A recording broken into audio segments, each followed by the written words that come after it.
जी, आज हम बात करेंगे सीनियर वकला से और जानेंगे उनसे कि यंग वकला में एग्रेशन क्यों पाया जाता है। अस्सलाम वालेकुम। बहुत शुक्रिया। मेरा नाम अब्दुल्ला मलिक है, मैं एडवोकेट हूँ और मैं प्रेसिडेंट हूँ सिविल सोसाइटी नेटवर्क पाकिस्तान का। आपका क्वेश्चन बड़ा वैलिड है और मैं आपको सबसे पहले ये बताना चाहता हूँ कि देखिए, जिस माशरे में हम रहते हैं उस माशरे के जो खदखाल होते हैं हमें उन्हें देखना पड़ता है। इस वक्त जो पाकिस्तानी माशरा है उसमें एक तशद्दुद का जो कल्चर है वो बढ़ता जा रहा है, टॉलरेंस लेवल कम होता जा रहा है। ये तो हम टोटलिटी में सोसाइटी की बात करते हैं। और अब आपका जो रेलेवेंट क्वेश्चन है कि जो यंग लॉयर्स हैं उनमें क्यों बढ़ता जा रहा है, यकीनन जो यंग लॉयर हैं वो भी इस सोसाइटी का हिस्सा हैं। अब चूँकि लॉयर कम्युनिटी वो कम्युनिटी होती है जो कानून से वाबस्ता होती है, जो दलील और दलाइल पर बात करते हैं। लेकिन बड़ी बदकिस्मती की बात यह है कि गुज़श्ता कई सालों से हमारे जो यंग लॉयर्स हैं उनमें जो तशद्दुद का कल्चर है वो साइज करता जा रहा है, वो टॉलरेंस लेवल कम होता जा रहा है। एक जत्थे की सूरत हाल पैदा हो गई है। वो अदालतों में पेश होते हैं तो जजेस का एहतराम नहीं करते, सीनियर का एहतराम नहीं करते। उसकी बड़ी वजह यह है कि बहुत सारे ऐसे लॉयर जहाँ से आते हैं, सीधे कॉलेज से आते हैं, कोट पहनते हैं और अदालतों में पेश होना शुरू कर देते हैं। वो किसी के शागिर्द नहीं होते, किसी चैम्बर को ज्वाइन नहीं करते। क्योंकि हमारे यहाँ रवायत है कि जो माजी की रवायत ये थी कि जो भी लॉयर लाइसेंस लेके आता था तो वो किसी न किसी चैम्बर से वाबस्ता हो जाता था। जब वो किसी चैम्बर से वाबस्ता होता था तो वो एक तो दो चीज़ें सीखता था, एक तो कानून की तालीम सीखता था, दूसरा वो एथिक्स सीखता था कि उसे सीनियर से कैसे बात करनी है, उसे अदालतों में कैसे पेश होना है। तो आपको याद होगा कि माजी में तो ये बाकायदा सब्जेक्ट के तौर पे पढ़ाया जाता था कि आप कहीं पेश होंगे तो आपको अदब कैसे रखने हैं, आपको जज के सामने कैसे बो करना है, आपको अपने सीनियर के साथ कैसे, अपने चेयर पे कैसे बैठना है, आपने खाना पीना है। तो ये चीज़ें सारी की सारी जो तालीम और तरबियत है उसका फुकदान नज़र आता है। अब आपने मज़ीद कहा कि जो सूबाई बार कौंसिल होती हैं इनका क्या रोल होता है। यकीनन ये जो लॉयर्स की सीनियर बॉडीज़ होती हैं इनका काम यही होता है कि वो एजुकेट करती हैं, वो सिखाती हैं। वो ऐसे अनासिर जो क्रिमिनल एक्टिविटीज़ में चले जाते हैं, जो अपने लाइसेंस का तहफ़्फ़ुज़ नहीं करते, जो काले कोड का तकद्दुस का ख्याल नहीं रखते, तो बार काउंसिलें उनके खिलाफ तादीबी कार्रवाइयाँ करती हैं। लेकिन बड़ी बदकिस्मती की बात यह है कि चूँकि इलेक्शन तवातर के साथ होते रहते हैं तो वो बार काउंसिलें लोगों को फेवर देने के लिए वो अपना काम पाए तकमील तक नहीं पहुँचाते। तो मैं ये कहना चाहूँगा कि जो आजकल की जो लॉयर की जो यंग की कम्युनिटी है उसमें यकीनन तरबियत की ज़रूरत है। सबसे बड़ी तरबियत कौन कर सकता है? माँ बाप कर सकते हैं, दूसरी उस्ताद कर सकता है, तीसरा जो आपका आइनी इदारा होता है। जैसे पंजाब में हम रहते हैं तो पंजाब बार कौंसिल है। हम जो नई बॉडी है उससे तवक्को रखते हैं कि वो लॉयर्स की तरबियत में, ट्रेनिंग में, डिसिप्लिन में अपना किरदार अदा कर सकेगी। और ऐसे लॉयर जो किसी क्रिमिनल एक्टिविटीज़ में इन्वॉल्व हैं, जो जजेस से लड़ते हैं, बेंच और बार के तकद्दुस को फॉलो नहीं करते, सीनियर का एहतराम नहीं करते या अपने प्रोफेशन से वाबस्ता नहीं है, उनका कला कमा करना चाहिए। फिर हमें अपने जो जूनियरों को सिखाना चाहिए, उन्हें हाथ में किताब पढ़नी आनी चाहिए, उसे लॉ को कोट करना आना चाहिए। बहुत सारे हम जब जूनियर को देखते हैं तो वो अदालतों में बगैर किसी कोटेशन के पेश हो जाते हैं। तो ये मेरा ख्याल है कि सारी चीज़ें हैं। दूसरी बात यह कि गवर्नेंस के बहुत सारे मसाइल हैं। पाकिस्तान में इस वक्त जो क्राइसिस है वो गवर्नेंस का है। तो हमारे यहाँ कानून की रिट नहीं है। जब तक कानून की रिट नहीं होती, जब तक कानून के नीचे सभी ताबे नहीं होते, उस वक्त तक ये तशद्दुद का कल्चर खा लॉयर्सों का बाकी माशरा उसमें बढ़ता रहेगा। सिविल सोसाइटी का किरदार है, हमारे जो जुडिशल इदारे हैं उनका किरदार है, हमारे जो मीडिया उसका किरदार है। तमाम स्टेक होल्डर जब मिलकर किसी सेगमेंट पे काम करेंगे तो मेरा ख्याल है कि हम टोटलिटी में माशरे को बेहतर बना सकते हैं। मैं तो यही कहना चाहूँगा कि जो हमारे यंग लॉयर्स हैं उनको सीनियर का एहतराम करना चाहिए, उन्हें किताब पढ़नी आनी चाहिए, उन्हें जब अदालतों में पेश होते हैं तो अपना मुकदमा तैयारी के साथ लड़ना चाहिए और जो जजेस हैं उनका एहतराम करना चाहिए। इसी से हम सोसाइटी को पुरअमन सोसाइटी बना सकते हैं। मेरा ख्याल है कि हमारा ये मैसेज होना चाहिए। और जो आपने पूछा है, मेरा ख्याल है कि बहुत अच्छा क्वेश्चन है, क्योंकि आजकल जिस किस्म की लड़ाइयाँ हो रही हैं हम सड़कों पे देखते हैं। माजी में आपने PIC वाला वाक़या सुना होगा और जज के साथ जो लोगों की वकला की लड़ाई हैं, ये हमारे शाना बशाना नहीं है। ये काला कोट कानून के रखवालों को कहा जाता है। जब कानून के वो रखवाले ही दस्तों गिरबान हो जाएंगे तो फिर बाकी माशरे से हम क्या तवक्को रखेंगे। पढ़े लिखे इंसान को ऐसे ही बिहेव करना चाहिए जैसे कि कानून तवक्को रखता है, जैसे कि सोसाइटी तवक्को रखती है, जैसे कि मैनर्स एक सब्जेक्ट है। मेरा ख्याल है कि इसको हमें अपने सिलेबस का हिस्सा बनाना चाहिए कि एथिक्स क्या होते हैं, सिविक सेंस क्या होती है। हमारा अलमिया यही है कि हम अपने बच्चों को सिविक सेंस नहीं पढ़ाते। रोड पे कैसे चलना है, ट्रांसपोर्टेशन कैसे इस्तेमाल करनी है, जो वसाइल हैं उनका बेहतर इस्तेमाल हमने कैसे करना है। मेरा ख्याल है कि गवर्नेंस के मसाइल बेहतर हो जाएंगे तो आपको वकील भी बेहतर नज़र आएंगे, आम शहरी भी बेहतर नज़र आएंगे और आपको चारों तरफ कानून की हुक्मरानी नज़र आएगी। वेस्ट और हमारे में यही डिफरेंस है कि वेस्ट में कानून की रिट है, कानून का कानूनी सोसाइटी होती है, हमारे यहाँ ला कानूनियत का माशरा है, इसको कानूनियत में बदलने में वक्त लगेगा। अस्सलाम वालेकुम जी, मेरा नाम डॉक्टर नबीला तारिक एडवोकेट और मैं यहाँ पे लाहौर हाई कोर्ट में प्रैक्टिस करती हूँ। और यंग वकला में अग्रेशन क्यों पाई जाती है, ये आपका बहुत अच्छा सवाल है। इस पर मैं भी कभी कभी जब अपने चैम्बर में बैठी होती हूँ तो मैं सोच रही होती हूँ कि यंग वकला जो हमारी नई जनरेशन आ रही है लॉयर्स की, उसमें बहुत ज़्यादा अग्रेशन है और बहुत ही ज़्यादा वो मतलब आप कह लें कि इरिटेटिंग उनका बिहेवियर होता है। तो उसकी हमने कभी भी रीज़न्स जो है ना वो तलाश करने की कोशिश नहीं की। तो जो मेरी समझ में आता है वो यही है कि जब लॉयर्स इतना पढ़ के आते हैं, जब पेरेंट्स अपने बच्चों पे इतने इन्वेस्टमेंट करते हैं और जब वो पढ़ के फील्ड में आते हैं तो यहाँ पे जब वो आते हैं काम करने के लिए तो यहाँ पे उनको उस तरह से जो उनका एक होता है कि हम वकील बनेंगे तो साथ ही कमाना शुरू कर देंगे, तो ऐसा नहीं होता। जब आप फील्ड में आते हैं तो उनको बहुत ज़्यादा स्ट्रगल करनी पड़ती है। और इसमें ये भी है कि जब वो एक चैम्बर्स भी ज्वाइन करते हैं तो मैं समझती हूँ कि जो सीनियर्स के चैम्बर्स हैं जब उनके साथ काम करते हैं तो वो भी उनको उस तरह से पे नहीं करते, वो उनको अपना एज ए सेक्रेटरी या एज ए मुंशी यूज़ करते हैं। तो इससे ज़ाहिर है जब आपकी इनकम नहीं होगी, आपके घर के मसले मसाइल होंगे, इकोनॉमिकली आप स्ट्रॉन्ग नहीं होंगे, तो फिर आपके अंदर अग्रेशन तो आएगा। फिर वो अग्रेशन जो आपने देखा है कि वो किसी डिफरेंट सूरतों में निकालते हैं। कभी वो हाई कोर्ट में स्ट्राइक कर देते हैं, कभी कहीं किसी कोर्ट में स्ट्राइक कर देते हैं, तोड़ फोड़ करते हैं। तो आपको ये सारी चीज़ें नज़र आएंगी। तो इसके लिए मैं यही सजेस्ट करूँगी, बल्कि सारे अपने जो सीनियर्स हैं, जो मतलब अच्छे एस्टाब्लिश चैम्बर्स हैं, कि वो इन वकला को जो है कुछ उनके लिए कुछ काम करें। और जब उनके साथ काम करते हैं तो उन्हें कुछ पे भी किया करें। और पंजाब बार और लाहौर बार और हाई कोर्ट बार स्पेशली इनको जो ये अहदेदार जो ये इलेक्शन लड़के आते हैं और बार के लिए कहते हैं कि हम काम करेंगे, ये लोग अपने इलेक्शंस में तो इन यंग वकला को यूज़ करते हैं, लेकिन बाद में इनके लिए कोई भी नहीं काम करते।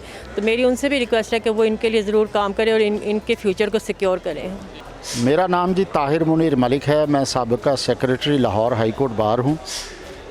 आपने ये जो सवाल किया है कि यंग वकला में इतना अग्रेशन क्यों पाया जाता है, इसकी 2-3 वजूहात हैं।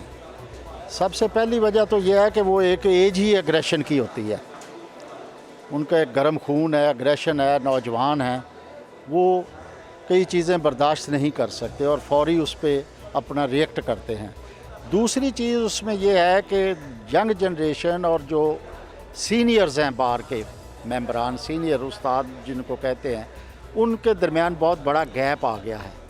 By the passage of time seniors बहुत कम हो गए हैं और लॉ कॉलेजेस इतने ज़्यादा बन गए हैं कि हर साल हज़ारों सैकड़ों की तादाद में यंगस्टर इस फील्ड में आ रहे हैं।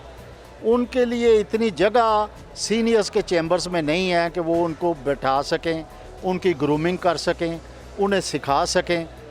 तो ज़्यादातर जो यंगस्टर हैं उनको चूँकि एक अच्छे सीनियर की सरपरस्ती और ग्रूमिंग का मौका नहीं मिलता, इसलिए उनमें वो अग्रेशन और ज़्यादा होता है और उनको समझाने वाला कोई नहीं है। सीनियर्स और जूनियर्स का गैप जो है वो एक बहुत इसमें अहम फैक्टर है और इसका हल यही है कि इनकी ग्रूमिंग की जाए, इनको ट्रेनिंग दी जाए, सीनियर्स के साथ ये कुछ अरसा काम करें तो फिर ये मामलात सुलझ सकते हैं, अदरवाइज़ ये दिन ब दिन मामलात ख़राबी की तरफ जाएंगे। जी, मेरा नाम है एडवोकेट चौधरी मतीनुल हक कंबोज जी। ठीक है, मैं सीनियर काउंसिल हूँ, 16 ईयर ऑफ प्रैक्टिस। जो मेरे इल्म में ये बात आई है, मैं टीचर भी लॉ वाले पढ़ाता हूँ, कि बच्चे जो हैं क्योंकि अनएम्प्लॉयमेंट बहुत ज़्यादा है। ठीक है, जिस रेशो से प्राइवेट कॉलेजेस से इतनी ज़्यादा तादाद में वकला आ रहे हैं बार के अंदर, तो उसमें यह है कि केसेस की तो वही है, केसेस तो वही हैं जिन्हें जो कि गिने चुने पहले ही लोगों के पास रेफरेंस से आते हैं। तो बेरोज़गारी की वजह ये सिर्फ ये है कि इतनी ज़्यादा तादाद के अंदर जो वकला मतलब आ गए हैं बार के अंदर, ये मेन वजह बन गई इसके अंदर। जो फाइनेंशियली तौर पे जो लॉयर्स हैं वो फिट नहीं है। ठीक है जी, इस वजह से करके ना उनके अंदर एक जज्बा है काम करने का है, लेकिन जब उनको प्रॉपर फीस नहीं मिलती तो अग्रेशन में आ जाते हैं। ये मेन वजह है। दूसरी, हमारे कोर्टों के अंदर केसेस इल्तवा में पड़े रहते हैं, एडजमेंट होती रहती हैं, फैसले नहीं होते हैं। ठीक है, लाखों हज़ारों केसेस जो हैं वो पेंडिंग पड़े हुए हैं। ठीक है जी, पहले कोरोना की लहर थी, अब छुट्टियाँ ख़त्म, इसके बावजूद कोई केसेस फैसला नहीं हो रहे और ये एक बड़ा अलमिया है। ठीक है, मतलब कि जब किसी को इंसाफ नहीं मिलेगा तो लोग कोर्टों में क्यों आएंगे, फिर वो वकला के साथ लड़ते हैं। वकला के अंदर अग्रेशन की ये भी वजह है कि जब कोर्ट में आपको इंसाफ नहीं मिलता ठीक है, चंद ऐसे चेहरे हैं जिनको वो रिलीफ दे देते हैं। इसकी मेन वजह ये है कि जब आप इक्विटी की बात करते हैं, मसावात की बात करते हैं, बराबरी की बात करते हैं, तो सबको बराबरी से देखना चाहिए। तो ये तो बड़ा एक अहम काम है कि केसेस को, जितने पेंडिंग केसेस का फैसला किया जाए। केसेस के फैसले होंगे तो नए केसेस वकला के पास आएंगे ना जी। एक ये भी एग्रेशन की वजह है, तो नए केसेस आएंगे, ठीक है जी, बेरोज़गारी ख़त्म होगी, ठीक है जी, कुछ अल्लाह ने चाहा अब कुछ बेहतर हो रहे हैं हालात कोरोना के, तो इंशाल्लाह ताला जो है ना मेन वजह एग्रेशन की बेरोज़गारी। जी, मेरा नाम खालिद परवेज़ वड़ैच है, एडवोकेट सुप्रीम कोर्ट हूँ। ये जो आप बात कर रहे हैं ना कि वकला में एग्रेशन क्यों पाया जाता है, इसकी बहुत सारी वजूहत हैं। इसमें एक तो ये है कि जो नए वकला आते हैं, पहले था कि 6 माह की उनकी ट्रेनिंग जो है सीनियर के साथ इंटीमेशन जब भेजते थे, वो ऑफिस में वहाँ पे जो होती थी सूरत हाल, वो देखते थे कि सीनियर वकला कैसे काम करते हैं, कैसे अदालत में कैसे पेश होना है, रिस्पेक्ट। अब ये जो वकला आते हैं ना, वो बग़ैर ट्रेनिंग के आते हैं और उनका कोई सीनियर या बताने वाला नहीं, वो खुद ही एक तड़ा ग्रुप बना के तो वो समझते हैं कि हमने सियासत पे भी कब्ज़ा करना है, अदालतों को भी इस तरह जो है कंट्रोल करना है। वो सिर्फ ये ट्रेनिंग ना होने की वजह से और जो प्रोफेशन के एटिकेट्स हैं और जो चीज़ें प्रोफेशन के लिए ज़रूरी हैं, उनको वो समझते नहीं। इस वजह से जो है ना वो इस तरह के हालात होते हैं। अगर वो प्रॉपरली जो है वो ट्रेनिंग करके आएँ और उनका, बल्कि बार काउंसिल जो है हमारी, उनको कोई इस तरह का करना चाहिए कि वो जो है ना ट्रेनिंग उनकी प्रॉपर हो और वो किस तरह पेश हों, और ख़ास तौर पे जो एक वकला के लिए वो मिसकंडक्ट या जो रूल्स और रेगुलेशन हैं वकील के लिए, उनको जो फॉलो नहीं करते, उनका अगर वो उनके ख़िलाफ़ प्रॉपरली बाहर काउंसिल्स जो हैं वो एक्शन लें, जो अदालतों में या जो बाहर जो जिनकी वजह से प्रोफेशन का जो है वो क्या कहते हैं उसको, दाग लगता है, उसको वो ख़त्म हो जाएगा अगर वो प्रॉपरली उनके ख़िलाफ़ एक्शन लिया जाए तो। और दूसरा ये होता है कि अदालतें भी कुछ इस तरह का करती हैं, कोई एक प्रोफेशनल वकील है और वो केस लेके गया है, वो शरीफ आदमी है, वो लॉ के मुताबिक उसने जो है वो केस किया है, तो वो जज भी जो है ना उसको कंसिडर नहीं करते। ख़ास तौर पे लोअर जुडिशरी में जो होता है ना, जज भी जो वकला 3, 4, 5, 10 इकट्ठे होके जाते हैं, कोई कानून नहीं, कोई ये जी स्टे कर देंगे, उसको स्टे दे मिल जाता है, और जो शरीफ आदमी है उसको स्टे नहीं। इसमें अदालतों का भी कसूर है, सिर्फ वकला का नहीं।